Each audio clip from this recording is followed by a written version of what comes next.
Hello, আসসালামু আলাইকুম। কি অবস্থা, কেমন আছেন সবাই? আই হোপ সবাই বেশ ভালোই আছেন। তো আজকে যে বিষয়টা আপনাদের সাথে শেয়ার করতে চাচ্ছি সেটা হচ্ছে ফিলসফি রিলেটেড। তো ফিলসফি সম্পর্কে আমার প্রথম ইন্টারেস্টটা গ্রো করা হচ্ছে 2014 আর 15 দিকে।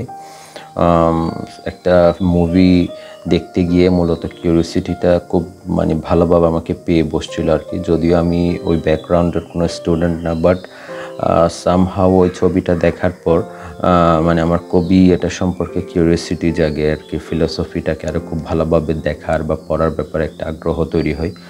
সো তারপর থেকে মূলত কোন একটা স্পেসিফিক ধারা পাই নাই যেটা ফলো করলে বা যেটার মধ্য দিয়ে গেলে ফিলোসফিক্যাল ওভারঅল ফিলোসফির পুরো বিষয়টা সম্পর্কে একটা ধারণা পাওয়া যাবে। লাইক একটা বেসিক একটা নলেজ ফিলোসফির উপরে পাওয়া যাবে। তো সেরকম কোনো কিছু পাই না অ্যাকচুয়ালি। সো এর মধ্যে লাস্ট মেবি 2020 আর 2021-এর দিকে জুনায়েদ আকরাম, পাকিস্তানের একজন পডকাস্ট যিনি করেন, একজন ইউটিউবার, তো ওনার একটা পডকাস্ট আছে যেখানের মধ্যে ডাক্তার তাইমুর রহমান একদিন আসছিলেন আর কি একটা এপিসোডের মধ্যে। তো তাইমুর রহমান হচ্ছেন একজন ফিলসফির অধ্যাপক যিনি বর্তমানে লাহোর ইউনিভার্সিটিতে আছেন সম্ভবত। তো উনি সেখানে ওনার এই কোর্সটার কথা বলছিলেন, যেটা হচ্ছে উনি 2000 আজ থেকে প্রায় 7-8 বছর আগেই উনি ফিলসফির উপরেই একটা ভিডিও তৈরি করেন, পুরা 114টা পর্বের একটা এপিসোড, আমরা একটা কোর্সও বলতে পারি, লাইক এরকম একটা সিরিজ উনি তৈরি করেন। দেন সেটা উনি হচ্ছে ওইখানে চ্যানেলে আপলোড করে দেন। তো উনি সেটা সম্পর্কে বলে, তো বাট ব্যস্ততার কারণে কোনোভাবে কাজটা হয় নাই। লাস্ট রমজানের শেষ দিক থেকে লাস্ট 15 or 20 রমজানের পর থেকে ওইটা হচ্ছে একদম শুরু করে আর কি, খুব একদম প্রিপারেশন নিয়ে। সো শুরু করার পর দেখলাম যে ওটা খুব ইন্টারেস্টিং। প্রথম একটা এপিসোড দেখার পরেই আপনি ওনার যে এক্সপ্লেনেশন বা ওনার যে বোঝানোর যে ক্ষমতা, সেটা দেখলে অবভিয়াসলি যে জিনিসটা আপনি বুঝতে পারবেন যে লাইক আপনার ইমিডিয়েট একটা ইন্টারেস্ট তৈরি হবে ওইটার প্রতি। সো আমারও সেম অবস্থা হয়েছিল যে প্রথম একটা এপিসোড, 2টা এপিসোড দেখার পরে কিউরিওসিটিটা বাড়তে থাকে। লাইক উনি এমনভাবে পুরো ফিলসফির ইতিহাসটা বয়ান করতেছিলেন একদম শুরু থেকে, লাইক গ্রিস ফিলসফির যে মূল পয়েন্ট ছিল অ্যারিস্টটল অ্যান্ড প্ল্যাটো, ওই জায়গা থেকে শুরু করছিলেন উনি পুরো জিনিসটা, অ্যান্ড শেষ করছেন হচ্ছে আপনার দেখার্তের আগ পর্যন্ত। প্রবাবলি উইলিয়াম ওকহামে উনি শেষ করছেন, যাকে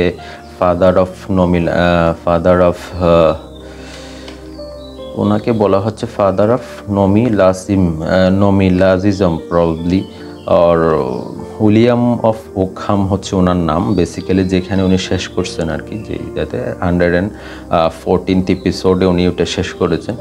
তো উনি এখানে ফিলসফির একদম পুরো স্টার্টিং পয়েন্ট থেকে আমরা বেসিক মডার্ন ফিলসফির যে ট্রেন্ডটা শুরু হয় ততটুক পর্যন্ত ইতিহাসটা উনি পুরা হিস্টোরি সহকারে উনি এখানের মধ্যে বর্ণনা করেছেন। অ্যান্ড ফিলসফির মতো একটা বিষয় উনি যেভাবে এখানে ফিলসফির বিভিন্ন টার্মস অ্যান্ড কে কখন আসছেন, কে কোন থিওরিটা কোন সময়ে জনপ্রিয় ছিল, অ্যান্ড প্রত্যেকটা ইতিহাসের প্রত্যেকটা ঘটনার সাথে সাথে ফিলসফিক্যাল ট্রেন্ডগুলোর কি পরিবর্তন হইল, তারপরে কোন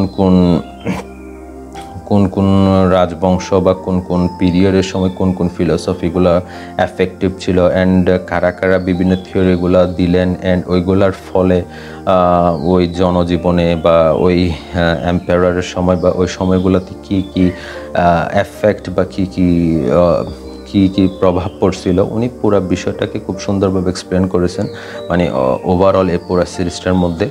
তো প্রত্যেকটা এপিসোড হচ্ছে অন অ্যাভারেজ 12 মিনিট বা 14 মিনিট এই টাইপের করে। কিছু এপিসোড আবার 15 মিনিটসের বেশিও আছে, আবার কিছু 10 মিনিটের পরেও আছে, 10 মিনিটের কমও আছে।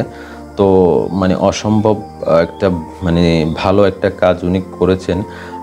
যারা হচ্ছে খুব ফিলোসফির স্টুডেন্টও না, বাট কিউরিওসিটিতে করতে চাচ্ছেন, অথবা যারা স্টুডেন্ট, মানে উভয় পক্ষের জন্য কিন্তু অসাধারণ একটা মানে বেসিক গাইড হইতে পারে এই পুরা সিরিজটা। তো আমি জাস্ট একটা কোটেশন দিয়ে ফিলোসফি সম্পর্কে স্টার্টিংটা শুরু করতে চাই। লাইক অ্যারিস্টটলের একটা কোটেশন আছে, সেটা হচ্ছে মানে সুখী কিভাবে হওয়া যায়, লাইক মানুষ আমরা কিভাবে, বা সুখ আর মানে এক্স্যাক্ট হ্যাপিনেস বলতে কি বোঝায়, বা হ্যাপিনেসটা কিভাবে আসতে পারে। তো সেই সম্পর্কে অনেকগুলা মানে এখানে কথা আছে। তো বেসিক্যালি হ্যাপিনেস সম্পর্কে এটা অ্যারিস্টটলের পয়েন্ট অফ ভিউ থেকে যেটা বলা হচ্ছে সেটা হচ্ছে প্লেজার অ্যান্ড এনজয়মেন্ট। লাইক হ্যাপিনেসের 3টে স্টেপের কথা বলা আছে। প্রথমটা হচ্ছে প্লেজার অ্যান্ড এনজয়মেন্ট, যেটা খুব নর্মাল অ্যান্ড অ্যাভারেজ পিপল যারা বিষয় নিয়ে সুখী থাকে তাদেরকে বলা হচ্ছে। তারপর আস্তে আস্তে হচ্ছেন free and responsible citizen. And third ফ্রেজে যাদের বলা হচ্ছে তারা হচ্ছে থিঙ্কার অ্যান্ড ফিলোসফার। সেখানে বলছে best thing to be happy, like মানে সুখী হওয়ার জন্য সবচেয়ে উত্তম যে পন্থা সেটাকে বলা হচ্ছে কনস্ট্যান্ট জ্ঞান আহরণের যে বিষয়টা। লাইক কনস্ট্যান্ট আপনি একটা কোনো কিছু জানার জার্নির মধ্যে থাকাটা, ওইটাকে মনে হচ্ছে মূলত সুখী থাকার মানে একদম বেস্ট একটা ওয়ে। যে এবং অ্যারিস্টটলের তো একটা উক্তি আছে এমন যে an unexamined life is not worth living. তো উনি লাইফটারে অ্যান্ড ফিলোসফিটারেও উনি আরেকটা জায়গায় এমনও বলছেন যে যারা লাইফের মধ্যে ফিলোসফিটাকে খুব প্র্যাকটিস করে না, বা এটার মধ্য দিয়ে যায় না, এটাকে জীবনকে, জগৎকে, প্রত্যেকটা জিনিসকে খুব বিশদভাবে এগুলার মানে জানার চেষ্টা করে না, তাদের জন্য মানে জীবন খুব নিরানন্দময় একটা ঘটনা। তো এই হচ্ছে ওনার মানে এইখানে আমি যে কোডটা শেয়ার করলাম আর কি আপনাদের সাথে। তো আমার ওভারঅল যেটা মানে এটা তো 114 পর্বের বিশাল একটা ব্যাপার আর কি। তো এটার তো খুব ছোটোভাবে সামারাইজ করা পসিবল না। আমি আমার পার্সোনাল অভিজ্ঞতা যেটা বলবো সেটা হচ্ছে যারা বা ফিলোসফি সম্পর্কে যাদের আগ্রহ আছে, বা যারা জিনিসটা সম্পর্কে আরও ডিটেলসে পড়তে চান, বুঝতে চান, তাদের জন্য এটা হচ্ছে খুব ভালো একটা শুরু হইতে পারে, একটা মানে গাইড হইতে পারে। যারা হচ্ছে এটা এই পুরো সিরিজটা আপনারা যদি কভার করেন তাহলে ফিলোসফির ওভারঅল যে ব্যাপারগুলো আছে প্রত্যেকটা শাখা প্রশাখা এগুলো প্রত্যেকটা কিছু সম্পর্কে একটা বেসিক আইডিয়া হচ্ছে আপনারা পাবেন এটার মধ্যে। এটা হচ্ছে এই ওনার এই সিরিজের সবচেয়ে ভালো ব্যাপার এটা। দেন অ্যান্ড এটা সম্পর্কে লাইক এই পুরো সিরিজটা যখন আমি মানে কভার করতেছিলাম, আমার একটা পয়েন্টে আমার একটা জিনিসই মনে হয়েছে, যে সেটা হচ্ছে আমরা এখন দেখতেছি দুনিয়ার মধ্যে মানে ওয়েস্টের একটা ওরা হচ্ছে ড্রাইভিং পজিশনে আছে, লাইক ওয়ার্ল্ড লিডিংয়ের মধ্যে ইউএসএ আছে। তো আমরা কনস্ট্যান্ট এখন ফিলিস্তিনিদেরও একটা দেখতেছি যে তারা কনস্ট্যান্ট ইসরায়েলের থেকে যে একটা মানে তাদের যে মার খাচ্ছে এখন, আমরা যদি এটা বলি কথাটা। তো ইতিহাসের মধ্যে দেখা যাচ্ছে যে উনি এই কোর্সের মধ্যে ইতিহাসটাকে অনেকটি বয়ান করেছেন, মানে ইতিহাসের উত্থান পতন, বিভিন্ন সাম্রাজ্যগুলোর উত্থান পতন, বিশেষ করে হচ্ছে আপনার রোমান সাম্রাজ্য, তারপরে হচ্ছে আপনার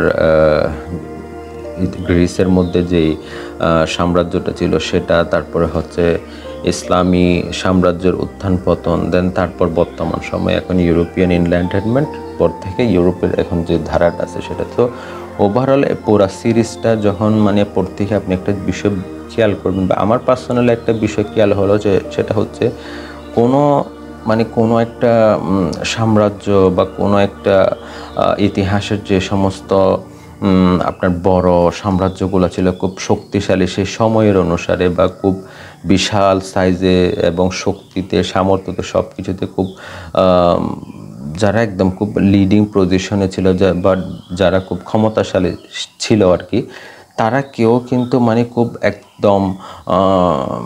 খুব লঙ্গার পিরিয়ড পর্যন্ত কিন্তু সাস্টেন করতে পারে না। যে তাদের যখনই সাম্রাজ্যের মধ্যে বা বড় কোনো এরকম সাম্রাজ্য গঠিত হয় এবং তার অত্যাচারের মাত্রা, তার বিভিন্ন অন্যায় অনিয়ম এগুলো যখন ক্রমাগত হারে বাড়তে থাকে, দেন একটা পর্যায়ে দেখা গেছে প্রত্যেকটা সাম্রাজ্যই কিন্তু মানে পতিত হয়েছে। বা যেমন ধরেন প্রথম রোমান সাম্রাজ্য থেকে শুরু করে, তারপরে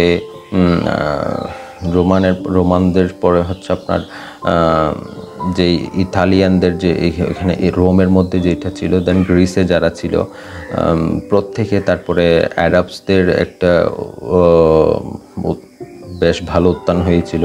তারপরে তাদের পরে এখন ইউরোপ আবার লিডিং পজিশনে আছে, বিশেষ করে যখন থেকে মুঘলদের পতন হয় ভারতবর্ষে, তারপরে ইউরোপীয় এনলাইটেনমেন্টের শুরু থেকে স্টিল তারা লিডিং পজিশনটার মধ্যে আছে। বাট এর আগের থেকে দেখা যায় সময়টার মধ্যে কিন্তু একটা সময় আজকে যে দেশগুলো ছিন্ন ভিন্ন অবস্থার মধ্যে আছে, যেমন গ্রিস, তারপরে গ্রিস তো প্রায় দেওয়ালিয়া দেখছিলাম একবার, তারপর আবার ইউরোপীয় ইউনিয়নের সহায়তায় তারা সেখান থেকে রিকভার করলো। দেন হচ্ছে আপনার সিরিয়া, বাগদাদ, এই শহরগুলো একটা সময় কিন্তু প্রচুর জৌলসপূর্ণ ছিল এবং প্রচুর পরিমাণ এখানেও কিন্তু বিভিন্ন রাজা বাদশারা শাসন করে গেছেন। তো এই পুরা যে আপনি একটা জিনিস রিয়েলাইজ করবেন এটার মধ্যে, এই জার্নিটার মধ্যে যেতে যেতে, যে প্রত্যেকটা ইতিহাসের এই যে বড় বড় ক্যারেক্টারগুলা, বড় বড় সাম্রাজ্য জাতি, এটা কেউ কিন্তু মানে খুব একদম চিরস্থায়ী হইতে পারে নাই। যে শক্তি সামর্থ্য তারা ওই সময়ের সাথে কম্পেয়ার করলে তখন খুব অত্যাধিক ছিল, বড় ছিল। বাট তারাও কিন্তু একটা পর্যায়ে গিয়ে কিন্তু তাদের বর্বরতা অনিয়ম এগুলোর কিন্তু শেষ হয়েছে, পতন হয়েছে, দেন নতুন কারো উত্থান হয়েছে। তো আমি মানে আমার যেটা পার্সোনালি মানে এটা আমি যখন এটা শুরু করছি তখন কিন্তু ফিলিস্তিনের উপর ইসরায়েলি আগ্রাসনটা পুরো দমে চলতেছিল। তো ওই সময় স্বাভাবিকভাবে আমরা ওইটা নিয়ে কথাবার্তা বলতেছিলাম, আমরা সবাই জিনিসগুলো টিভিতে দেখতেছিলাম। তো আমাদের মধ্যে এক ধরনের মানে ডিপ্রেশন বা অ্যাংজাইটিও তৈরি হইতেছিল যে ওই সময়ে যে এই বর্বরতাটার অবসান কখন হবে, লাইক এটা কখন মানে পুরোপুরি তারা পরাজিত হবে টাইপের। বাট এটার মধ্যে দিয়ে যাইতে আমার যেটা মনে হতো সেটা হচ্ছে নিশ্চয় একটা দিন আসবে তাদেরও কিন্তু তারা যত শক্তিশালী হোক তাদেরও কিন্তু একটা এন্ডিং মানে পয়েন্টে চলে আসবেন, শেষ হবে, আজ না হোক কাল। তো এটাই মানে আমার মানে হিস্ট্রিটার পুরা দেখতে গিয়ে এটা আমার মনে হলো। আমি আসলে দুঃখিত, হয়তো অনেকগুলো শব্দ বা আমার বলার প্রোনাউন্সিয়েশনের প্রবলেমের কারণে একটু উইয়ার্ড শোনাচ্ছে বা ভুল হচ্ছে, সেটার জন্য আমি আন্তরিকভাবে দুঃখিত। তো আমি পার্সোনালি অনেকগুলা প্রায় মানে 15 or 80 পেজের মতো আমার নোট নেওয়া লাগছে পুরা কোর্সটা শেষ করতে গিয়ে। তা আমি চিন্তা করলাম যে বিষয়টা শেয়ার করি, লাইক যারা কিউরিয়াস আছেন, যারা ফিলোসফি সম্পর্কে জানতে খুব আগ্রহী বা এটা সম্পর্কে আরও ডিটেলস জানতে চান, বা যাদের ফিলোসফিতে খুব আলাদা ইন্টারেস্ট আছে আপনার একাডেমির পড়াশোনার বাইরে, তারা এই কোর্সটা দিয়ে আপনারা শুরু করতে পারেন। আমি আশা করতেছি এটা সবার ভালো লাগবে। অ্যান্ড পাশাপাশি হচ্ছে আপনারা খুব সুন্দর একটা গাইড পাবেন, যেটার মধ্যে দিয়ে আপনারা ফিলোসফির বেসিকটা সম্পর্কে, প্রত্যেকটা ব্রাঞ্চ সম্পর্কে, ফিলোসফির এটার ইতিহাস এবং এটার বর্তমান অবস্থা, এটার থিওরিগুলো কীভাবে আসছে, তো প্রত্যেকটা কিছু সম্পর্কে আপনারা খুব ভালো একটা আইডিয়া পুরোটা শেষ করলে পাবেন এই কোর্সের মধ্যে। তো এর বাইরে যদি আপনাদের কারো কোনো মতামত থাকে বা আপনারা যাদেরকে ফলো করেন ফিলোসফিতে জানার জন্য, তাদের ব্যাপারে জানালে ভালো হয়, আপনারা জানাইতে পারেন। তো ভালো থাকবেন সবাই, ধন্যবাদ সবাইকে।